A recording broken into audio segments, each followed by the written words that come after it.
High বন্ধুরা, আজকে আমরা দেখব ফিক্সড ডিপোজিটের ইন্টারেস্ট ক্যালকুলেশন ফর্ম নাম্বার 121 কলম নাম্বার 10 এস্টিমেটেড ইনকাম। ধরুন আমার 8.5 লাখ টাকার একটা ফিক্সড ডিপোজিট আছে 4 বছরের জন্য। ম্যাচুরিটি অ্যামাউন্ট পাবো 10,71,000। তাহলে 4 বছরের টোটাল কত ইন্টারেস্ট পাবো? 10,71,000 ম্যাচুরিটি অ্যামাউন্ট মাইনাস 8.5 লাখ টাকা এফডি অ্যামাউন্ট, 2,21,000 টাকা আমি টোটাল 4 বছরের ইন্টারেস্ট পাবো। কিন্তু আমার লাগবে 1 বছরের ইন্টারেস্ট। তো আমি ইয়ারলি ইন্টারেস্ট কীভাবে বের করবো? 4 বছরের যে টোটাল ইন্টারেস্টটা পাবো তাকে আমি 4 দিয়ে ভাগ করে এই যে 55,250 অ্যামাউন্ট বের করলাম, এটা হয়ে গেল আমার 1 বছরের ইন্টারেস্ট। তো আপনারা এইভাবে 1 বছরের ইন্টারেস্টটা বের করে নেবেন।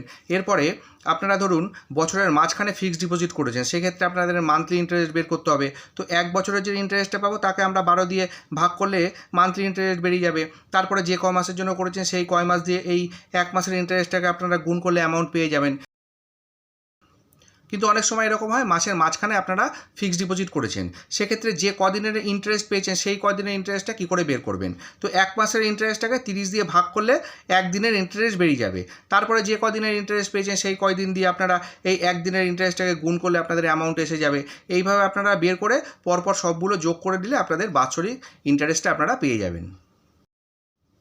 FD interest calculation. ধরুন আমার ফিক্সড ডিপোজিট অ্যামাউন্ট 7 লাখ টাকা এবং রেট অফ ইন্টারেস্ট 6.5%।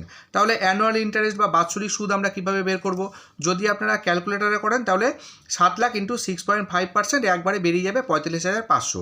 আর যদি হাতে করেন তাহলে 7 লাখ ইন্টু 6.5 বাই 100 আপনাদের 45,500 টাকা বেরিয়ে গেল।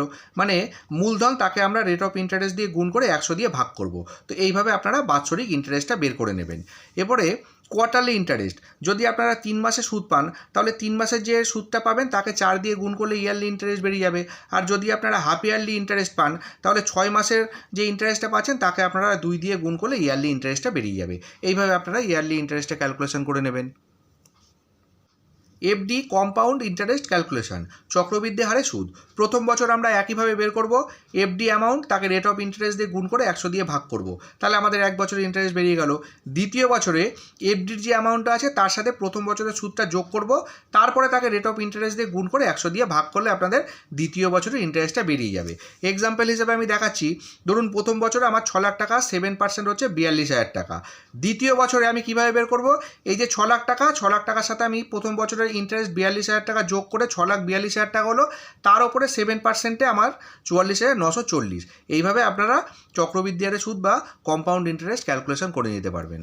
তো আশা করি ভিডিওটি ভালো লেগেছে। যদি ভালো লেগে থাকে তাহলে অবশ্যই একটা লাইক করবেন, শেয়ার করবেন আর আমার চ্যানেলের সাথে থাকবেন। ধন্যবাদ।